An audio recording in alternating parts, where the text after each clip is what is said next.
Hari ini kita akan belajar kembali kebenaran firman Tuhan.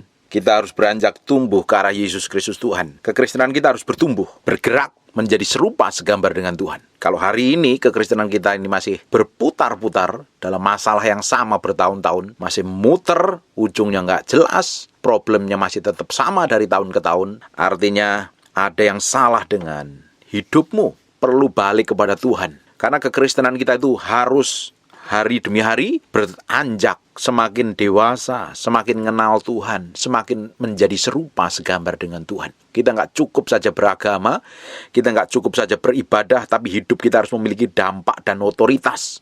Dan itu dibutuhkan orang-orang di sekitar kita yang ngajar, yang bimbing, yang mementorin, yang mengajarin. Kalau tidak, hidup kita akan serampangan ngawur mau kita sendiri. Banyak orang Kristen berpikir, saya nggak perlu pendeta, saya nggak perlu hamba Tuhan, saya nggak perlu guru, saya nggak perlu penginjil, saya nggak perlu gembala, saya nggak perlu rasul, saya bisa langsung sama Tuhan.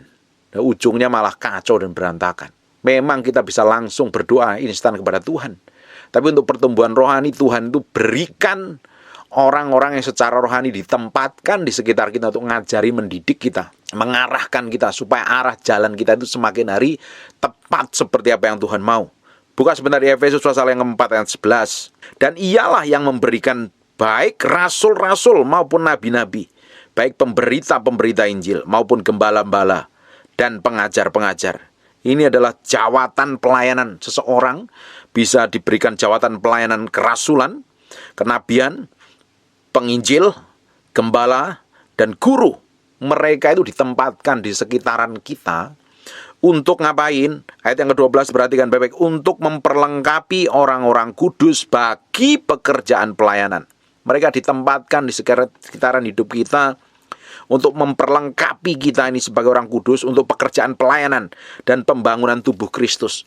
Makanya Mbak Ibu nggak bisa hidup sendiri, kekristenan nggak bisa sendiri. Kita butuh orang lain. Kita butuh orang-orang yang lebih memiliki pengalaman rohani yang dalam dengan Tuhan. Kita perlu pengajar-pengajar yang memiliki kehidupan yang benar di dalam Kristus. Mereka yang sudah berjalan lebih lama dengan Tuhan, memiliki hubungan kedalaman dengan Tuhan. Akan kita banyak belajar, diajarin hidup kita supaya semakin hari semakin diubahkan menjadi serupa segambar dengan Tuhan. Banyak orang tertarik dengan orang-orang yang baru bertobat. Orang baru bertobat itu bagus. Seringkali malah gereja berikan panggung orang-orang yang baru bertobat. Seakan-akan mereka bisa jadi inspirasi. Orang baru bertobat masih pengalamannya dengan Tuhan itu belum dapat apa-apa. Ya bagus kesaksiannya, tapi kita belum dapat makanan rohani yang dalam. Kita ini butuh makanan rohani yang mendewasakan dari orang-orang yang memiliki pengalaman dengan Tuhan, perjalanan dengan Tuhan. Makanya dikirim rasul, nabi, gembala, penginjil, guru untuk kita semakin dewasa, semakin menjadi serupa segambar dengan Tuhan. Perhatikan ayat yang 13. Sampai kita semua telah mencapai kesatuan iman dan pengetahuan yang benar tentang Allah dan kedewasaan penuh dan tingkat pertumbuhan sesuai dengan kepenuhan Kristus. Kita sampai dewasa, bertumbuh kuat sampai kita mengalami kepenuhan Kristus dan kita ngerti Tuhan secara unggul. Orang baru bertobat kok diundang gereja sana sini. Enggak tahu kemudian beberapa tahun kemudian hamil di luar nikah. Beberapa kemudian murtad lagi. Saya pikir gereja ini jangan pakai sistem dunia itu. Kalau mau undang jemaat itu nggak perlu undang orang-orang yang baru bertobat dulu. Berikan mereka diajarin, dididik dulu, dewasa dalam Kristus. Jangan kasih panggung. Bahkan di Timotius dijelaskan, orang yang baru bertobat kalau bisa jangan dikasih pelayanan. Dewasakan dulu. Biar ngerti. Supaya dia nggak dicobain iblis. Jatuh dalam dosa lagi. Saya perhatikan beberapa gereja ngundang orang yang baru bertobat dan heboh beritanya, seakan-akan mereka mengalami Tuhan. Padahal belum apa-apa, perjalanan baru awal, belum kenal Tuhan. Ngerti firman juga belum, hanya kesaksiannya. Bagus memang kesaksian itu bagus, nggak salah. Tapi kita butuh orang yang memiliki pengalaman dengan Tuhan yang akan ngajarin kita dengan Tuhan.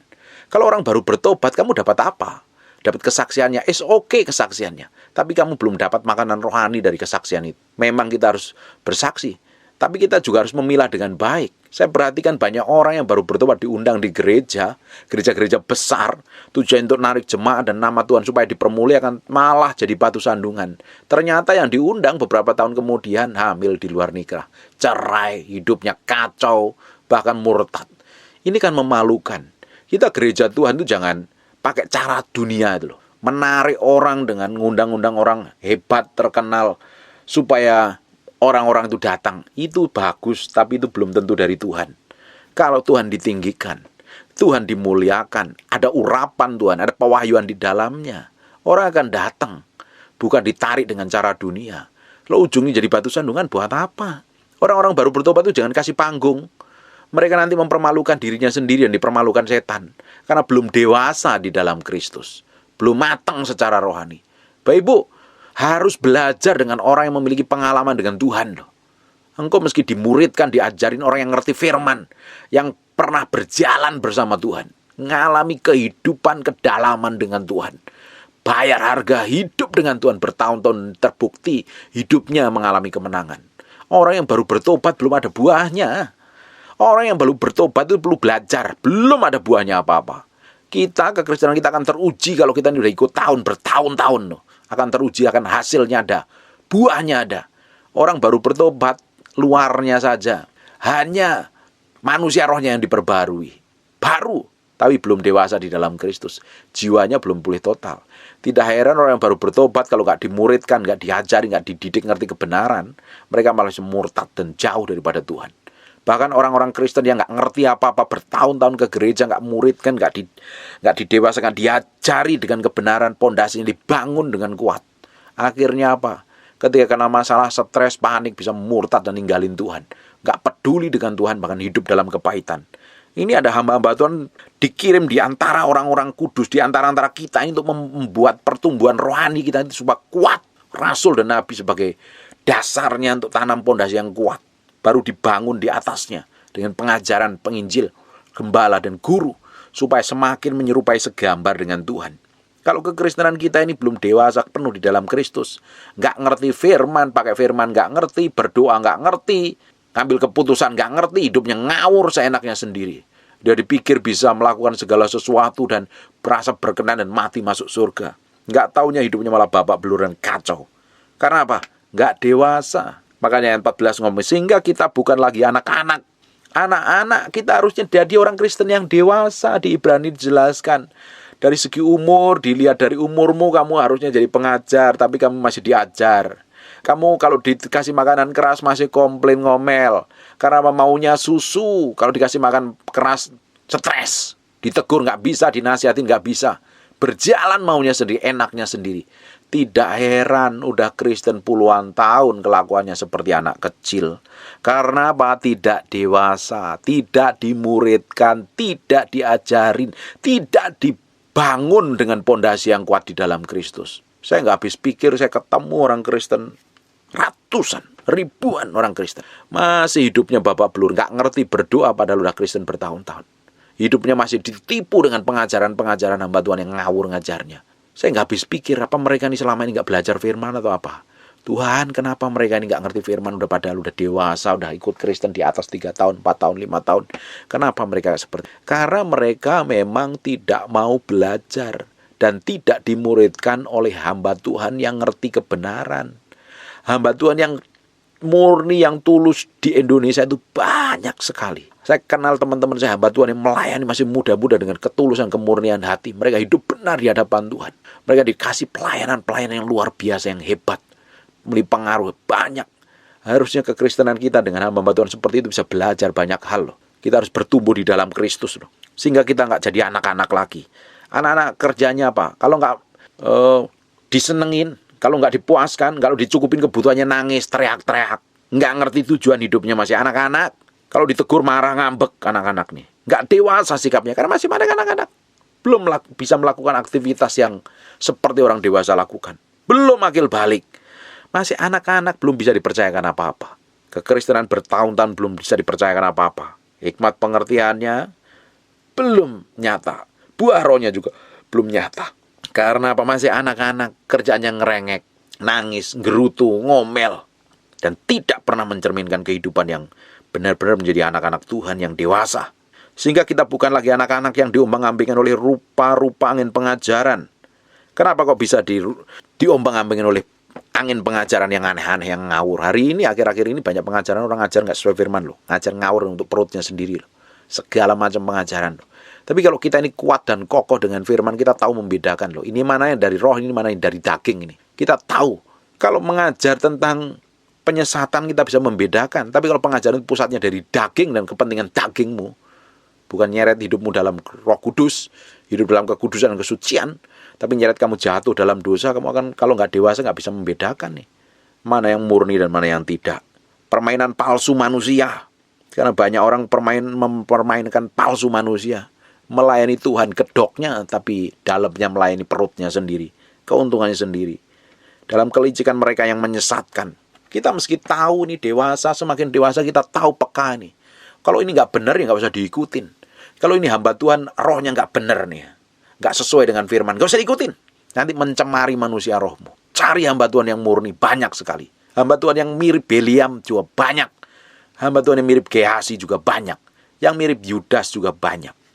Tapi hamba Tuhan yang murni tulus, hamba Tuhan diurapin seperti Rasul Paulus, Petrus, Yohanes, seperti Daniel, Yusuf, seperti Daud juga banyak. Orang yang murni melayani Tuhan di hari akhir zaman banyak sekali.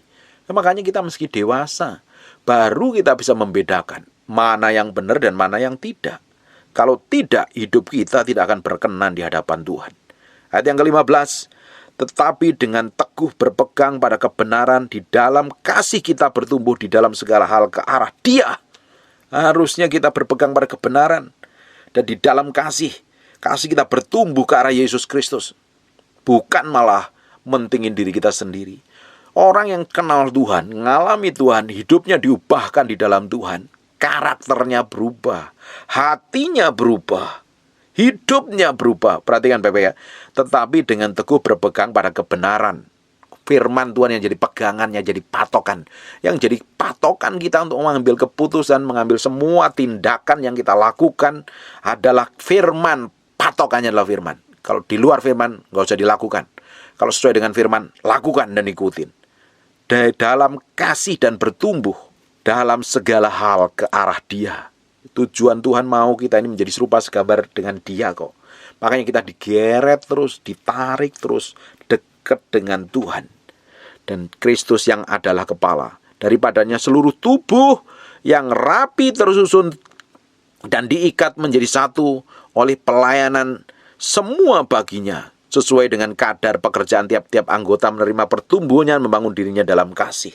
Harusnya semakin hari kita bertumbuh sesuai dengan jatah ilahi dan kita menerima bagian ilahi yang Tuhan tetapkan dari Tuhan. Tapi banyak orang tidak bisa menerima jatah secara ilahi yang Tuhan tentukan dalam hidupnya karena belum didapati menjadi orang yang bisa dipercaya oleh Tuhan. Kenapa belum bisa dipercaya oleh Tuhan? Dengerin khotbah saya, judulnya dipercayakan harta 80 miliar itu. Karena apa? Nggak punya tanggung jawab hidup, mikirin diri sendiri, bukan tujuan Tuhan. Makanya tidak heran orang-orang model kayak ini belum bisa dipercayakan apa-apa oleh Tuhan. Kristen bertahun-tahun sudah melayani Tuhan, sudah ikut Tuhan, tapi tetap sama hidupnya, kelakuan, karakternya. Tidak berubah. Nggak bisa dipercayakan apa-apa oleh Tuhan. Tuhan sampai hari ini mencari orang yang bersungguh-sungguh hati, melayani Dia, mencari Dia, mengasihi Dia, dan memberi hidupnya sepenuhnya untuk Tuhan, supaya dilimpahi kekuatan dan kuasa untuk dipercayakan untuk melakukan hal besar di akhir zaman. Tuhan sedang mencari orang yang haus dan lapar, yang merindukan Tuhan melebihi apapun juga. Harusnya kita menjadi bagian orang itu di dalamnya. Karena suatu hari Tuhan akan minta pertanggungjawaban dari segala sesuatu yang Tuhan percayakan kepada kita. Setiap orang dipercayakan masing-masing dengan hal yang berbeda yang harusnya kita tanggung jawab mengerti ini. Orang dewasa kan ngerti tanggung jawab hidupnya untuk apa, tujuan hidupnya apa, harus melakukan apa, harus menghidupin seperti apa dalam kehendak Tuhan. Tapi orang yang bayi rohani, kerjaannya nuntut, ngomel, nyalain orang lain, keputusannya seenak perutnya sendiri, maunya sendiri, berjalan semaunya sendiri, dan ujungnya malah kebentur-bentur masalah, ngadepin masalah, ruwet, kacau, dan berantakan. Kalau sudah begitu harusnya bertobat dan balik kepada Tuhan. Biar Tuhan sendiri yang beracara, biar Tuhan sendiri bikin breakthrough dan terobosan. Jangan malah jauh daripada Tuhan.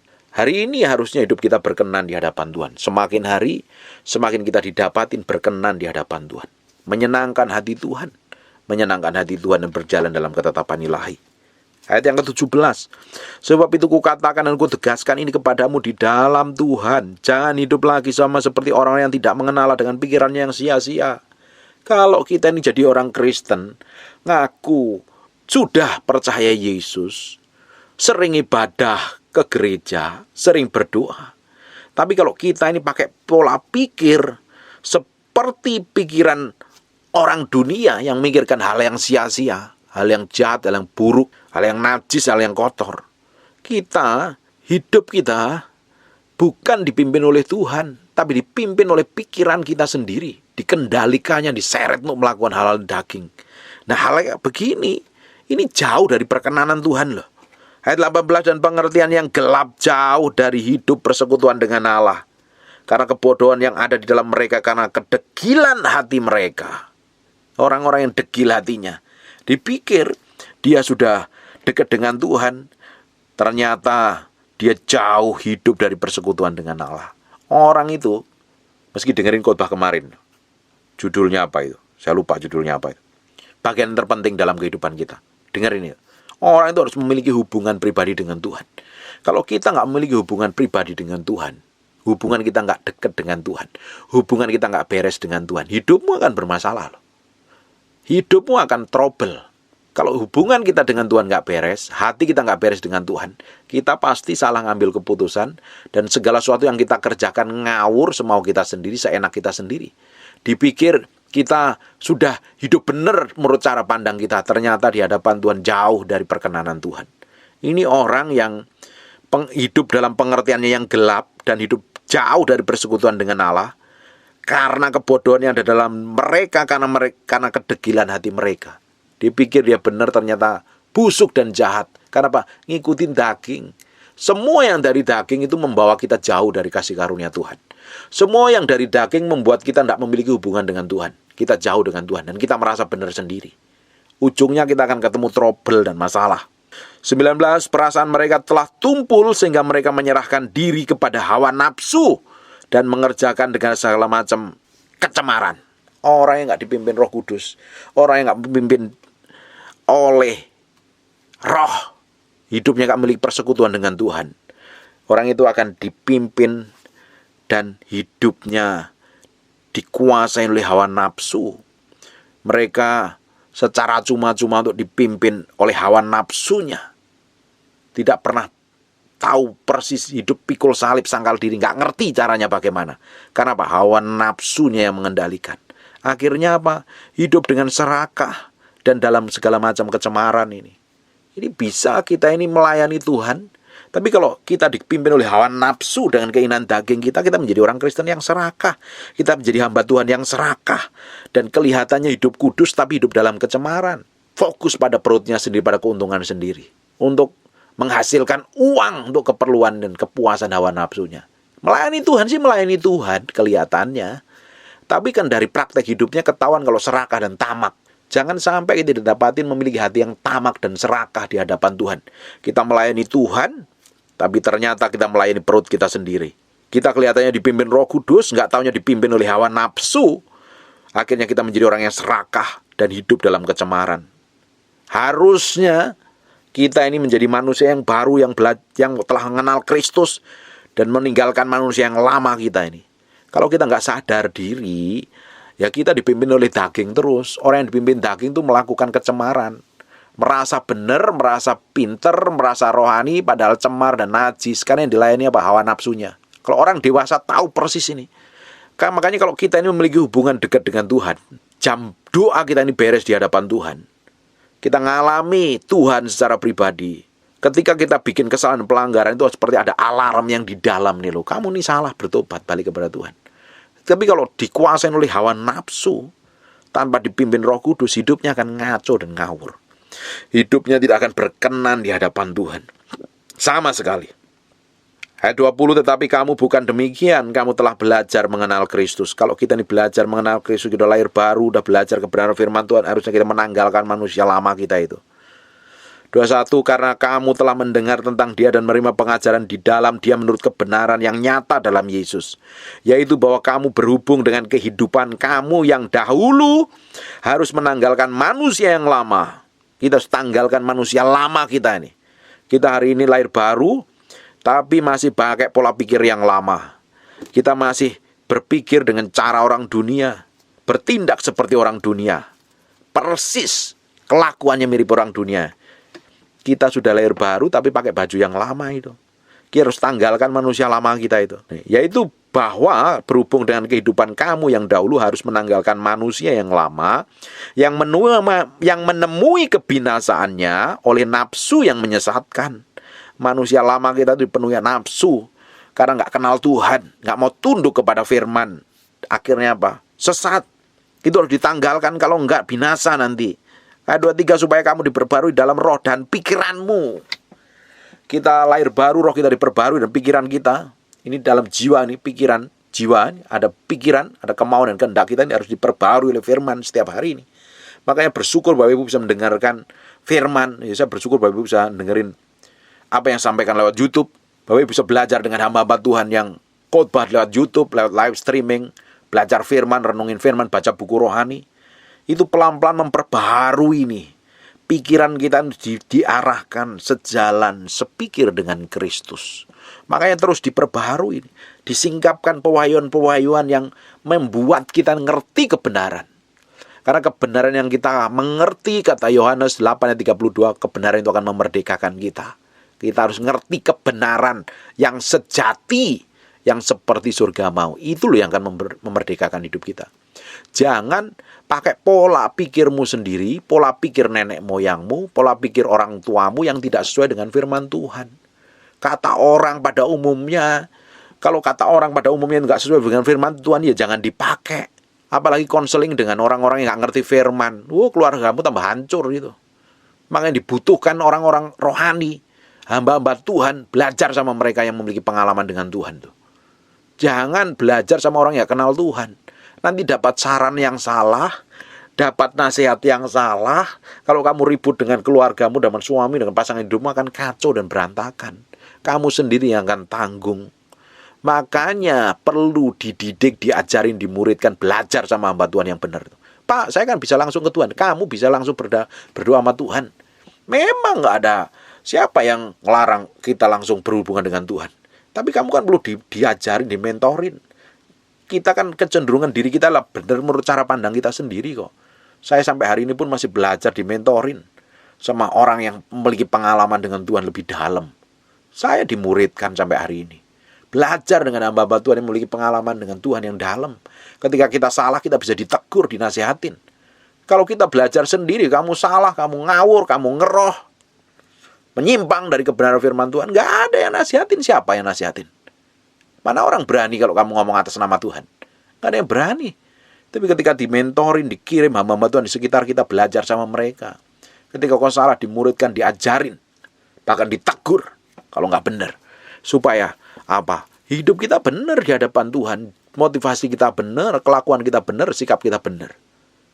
Jangan mentang-mentang hidup dalam perjanjian baru kamu nggak butuh hamba Tuhan. Kamu masih butuh hamba Tuhan. Saya pun sampai hari ini masih butuh hamba Tuhan. Untuk belajar sama mereka saya.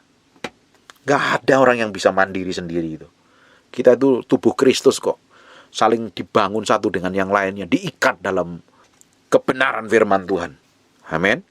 Dan mengenakan manusia baru yang telah diciptakan menurut kehendak Allah di dalam kebenaran kekudusan yang sesungguhnya. Waktu kita lahir baru, yang baru adalah manusia rohmu. Dan harusnya itu yang ngontrol dan mengendalikan kita. Tapi kita juga punya jiwa, pikiran dan kemauan kehendak. Kalau manusia rohmu nggak kamu dewasakan, kamu kasih makan rohani, dan dekat dengan Tuhan, bergaul dengan Tuhan, nanti jiwamu yang mengontrol dan mengendalikan akan nyeret hidup di dalam daging. Jiwa ini harus takluk dan tunduk kepada manusia roh. Jiwa berbicara dengan pikiranmu, kehendakmu, kemauan harus tunduk kepada manusia roh. Sehingga kita hidup di dalam roh. Tapi kalau kita dikuasai pikiran kita, kehendak kita, kemauan kita, kita akan menjadi manusia yang daging loh, hidup dalam kedagingan. hidup nggak ngerti kebenaran firman Tuhan. Karena maumu sendiri, enakmu sendiri. Yang kamu pikir benar, yang kamu rasa benar, kamu jalanin, kamu hidupin, dan ujungnya malah jauh dari kasih karunia Tuhan. Kita harus beranjak terus ke arah Yesus Kristus, bertumbuh ke arah Yesus Kristus. Didewasakan penuh, belajar dengan orang-orang yang memiliki pengalaman dengan Tuhan. Saya punya banyak buku dari orang-orang yang mengalami pengalaman-pengalaman rohani yang lebih dalam dengan Tuhan. Nggak perlu gali sendiri, mereka memiliki pengalaman dengan Tuhan. Mereka hidupin apa yang pernah dia hidupin dan ditulis dalam buku. Kita hidupin aja, kita praktekin. Kalau mereka mengalami kemenangan, ya kita pasti mengalami kemenangan. Harusnya kita menjadi orang yang pintar itu. Belajar dari kesalahan orang lain supaya kita ini berkemenangan harusnya. Kalau kita salah dulu kan kita akan buang-buang waktu. Tapi kalau kita belajar dari kesalahan orang lain, hidup kita akan berkemenangan dari hari ke hari. Ada banyak buku-buku rohani hamba Tuhan yang bagus-bagus. Belajar sama mereka. Orang Kristen dilarang malas, harus belajar terus. Supaya semakin dibawa menjadi serupa segambar dengan Tuhan. Biar tidak menjadi orang Kristen yang bodoh, yang ditipu daya oleh setan. Karena merasa benar sendiri, merasa kudus, dan merasa nggak butuh orang lain. Ternyata hidupnya malah kacau dan berantakan. Manusia roh kita ini serupa segambar dengan Tuhan. Makanya Roh Kudus mau tinggal di dalam roh kita. Manusia roh kita menjadi tempat tinggalnya Tuhan, kata Yeskiel. Manusia roh ini diciptakan serupa segambar dengan Tuhan yang harusnya memimpin dan mengontrol hidup kita. Bukan daging kita, bukan hawa nafsu kita, bukan pikiran kita, bukan perasaan kita. Kalau kita mau ngikutin perasaan kita ini, kita akan terluka, gampang sakit hati, gampang jengkel dengan orang. Jadi kalau kita dipimpin oleh roh, hidup kita takluk dan tunduk kepada firman. Sehingga segala sesuatu tindakan kita yang tidak sesuai firman, kita mau benar-benar tanggalkan. Kita mau salibkan dan kita mau hidup dalam kebenaran. Semakin hari hidup kita semakin berkemenangan, bertumbuh ke arah kedewasaan sama seperti Yesus Kristus Tuhan. Amin. 26, apabila kamu menjadi marah, janganlah kamu berbuat dosa. Janganlah matahari terbenam sebelum padam amarahmu, dan janganlah beri kesempatan kepada iblis. Orang yang mencuri janganlah mencuri, tetapi baiklah ia bekerja keras melakukan pekerjaan yang baik dengan tangannya sendiri supaya ia dapat membagikan sesuatu kepada orang yang berkekurangan. Jangan ada perkataan kotor keluar dari mulutmu, tetapi pakailah perkataan yang baik untuk membangun di mana perlu, supaya mereka yang mendengarnya beroleh kasih karunia. Dan janganlah kamu mendukakan Roh Kudus, Allah yang telah memateraikan kamu menjelang hari penyelamatan itu. Segala kepahitan, kegeraman, kemarahan, pertikaian, hendaknya dibuang dari antara kamu. Demikian pula segala kejahatan. Tapi hendaklah kamu ramah seorang terhadap yang lain, penuh kasih mesra dan saling mengampuni, sebagaimana Allah dalam Kristus telah mengampuni kamu. Ini yang ditulis yang di ayat-ayat terakhir ini adalah perbuatan daging. Nah, kalau kita nggak dipimpin roh, ini masih nempel ini. Mulut kotor, kepahitan, benci, mencuri, tamak, marah, apalagi itu, nggak mau mengampuni, gampang fitnah, geram. Ini kan perbuatan-perbuatan daging. Karena apa? Manusia rohnya nggak ngontrol dan mengendalikan. Ya, kalau hidup kita nggak dikontrol oleh Roh Kudus dan menyerah penuh kepada pusat kehendak kita akan dikuasain perbuatan daging. Tidak heran kekristenan kita nggak bertumbuh, dari tahun ke tahun masih muter dalam masalah yang sama dan problem yang sama. Dan harusnya kita bergerak ke arah pusatnya adalah Yesus Kristus sendiri. Semakin berjalan dalam ketetapan Tuhan, semakin menikmatin kasih setia Tuhan, dan menikmatin kemurahan Tuhan dan keajaiban Tuhan. Bapak Ibu, harus beranjak tumbuh dewasa ke arah Yesus Kristus. Tidak ada solusi lain kecuali kita nempel kepada Tuhan. Dan kita pakai pikiran Kristus, pola pikir Kristus, cara pandang Yesus. Kita hidupin setiap hari. Maka kita akan melihat kemuliaan yang ajaib dan dahsyat dalam kehidupan kita. Hidup kita harus berkemenangan dari hari ke hari. Dan kita tidak pernah beri kesempatan kepada iblis untuk dapat pijakan yang sah dalam kehidupan kita. Kita harus berkemenangan di dalam Tuhan. Amin. Rasa haus dan laparmu, kerinduanmu akan Tuhan akan membawa kamu semakin dekat dengan Tuhan, menjadi serupa segambar dengan Tuhan. Belajar terus, dewasakan manusia rohmu. Jangan menjadi bayi yang minta disuapin terus, diajarin terus, cari pendeta, ditumpangi tangan terus. Kamu tumpangi tangan pendeta yang hebat sama pendeta yang biasa, lama-lama gundul rambutmu, dan kamu gak akan ngalami kemenangan. Kamu harus jalani hidupmu sendiri dan ngalami kemenangan. Kita ini dewasa di dalam Kristus bukan karena ditumpangi tangan, karena kita ngerti kebenaran dan kita praktek kebenaran dalam kehidupan kita sehari-hari. Ditumpangi tangan itu bagus, diimpartasi itu boleh, gak salah. Nggak salah, itu bagus. Tapi itu sifatnya sementara. Dan kita butuh, kita sendiri bertumbuh di dalam Kristus. Jangan dikit-dikit cari pendeta minta didoakan. Kalau kamu minta didoakan terus, ditumpangi tangan terus, artinya kamu nggak dewasa dalam Kristus loh. Tapi memang harus dimuridkan, diajari oleh hamba-hamba Tuhan yang ngerti kebenaran firman Tuhan, supaya hidup mengambil keputusan yang benar di dalam Kristus. Tidak ngawur, tidak seenaknya sendiri. Banyak orang Kristen hidupnya ngawur dan sembarangan. Keputusan diambil seenaknya sendiri. Dan ujungnya kan ketemu masalah. Kalau hari ini kau ketemu masalah, memang kau perlu ketemu pendeta, ya temuin, cari hamba Tuhan yang benar untuk minta konseling, untuk minta nasihat, supaya keputusan ke depannya itu menjadi hal lebih baik lagi. Kalau selama ini keputusanmu salah, balik bertobat sama Tuhan. Tuhan masih tersedia kasih karunia-Nya. Bahkan kalau Bapak Ibu dengar firman hari ini, kesempatan dan kasih karunia Tuhan masih melimpah. Datang kepada Tuhan, minta breakthrough dan terobosan, minta dipulihkan Tuhan. Tuhan masih sanggup melakukan perkara-perkara ajaib dalam kehidupan kita.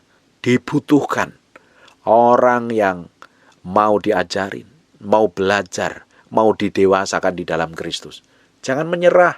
Sekarang ini orang merasa sudah pelayanan, sudah diurapin Tuhan, dan tidak, seakan-akan tidak butuh orang lain. Gak butuh Tuhan. Sampai detik hari ini setiap saya mau sampaikan khotbah, saya itu gemetar. Saya mesti tanya Tuhan, ini Tuhan berkenan apa tidak nih saya sampaikan ini. Saya gak mau apa yang saya sampaikan dari daging. Kan suatu hari kan saya harus mentanggungjawabkan di hadapan Tuhan atas pengajaran saya, atas khotbah saya, atas hidup saya. Saya gemetar kadang. Bapak Ibu kan dengarnya enak, apa yang disampaikan kelihatannya bagus, tapi Bapak Ibu gak tahu perjuangan saya di dalam Tuhan, bayar harga saya di hadapan Tuhan. Bapak Ibu harus mengalami Kristus secara pribadi, bertumbuh ke arah Yesus Kristus.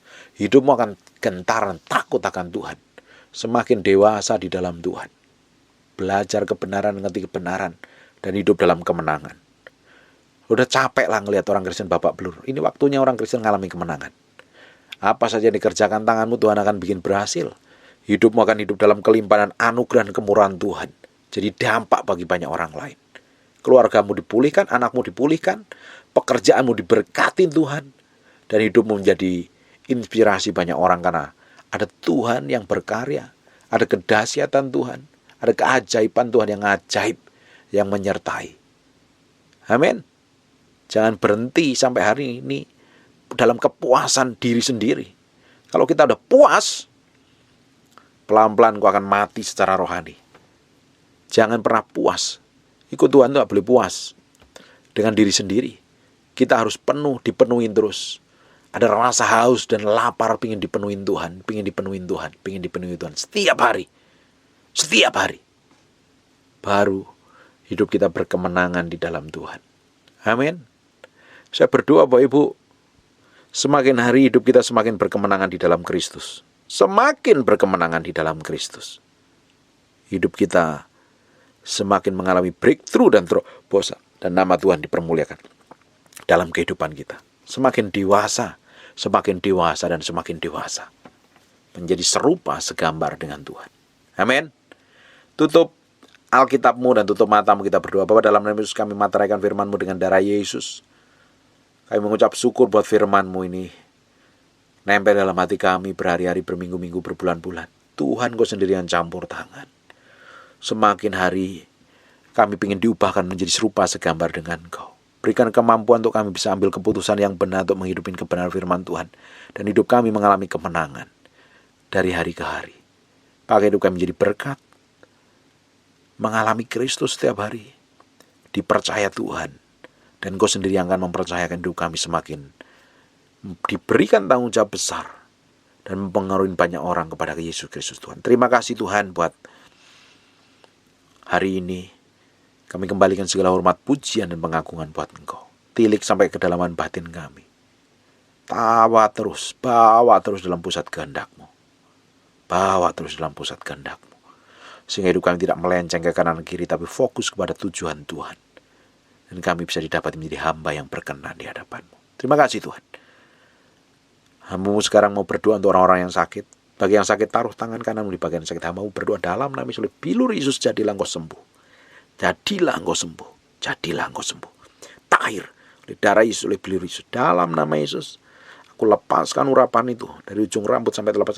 In Jesus name, pengurapan itu mengalir. Dalam nama Yesus, terjadi mujizat, terjadi breakthrough, jadi terobosan. Hamba-Mu berdoa dalam nama Yesus. Biar kasih karunia Tuhan melimpah-limpah. Terjadi seperti yang aku doakan dan seperti yang aku katakan. Mulai hari ini. Terima kasih Tuhan. Kami kembalikan segala hormat, pujian, dan pengagungan buat Yesus Kristus Tuhan. Dalam nama-Mu, hamba-Mu berdoa. Dalam nama Yesus, haleluya. Amin. And God bless you.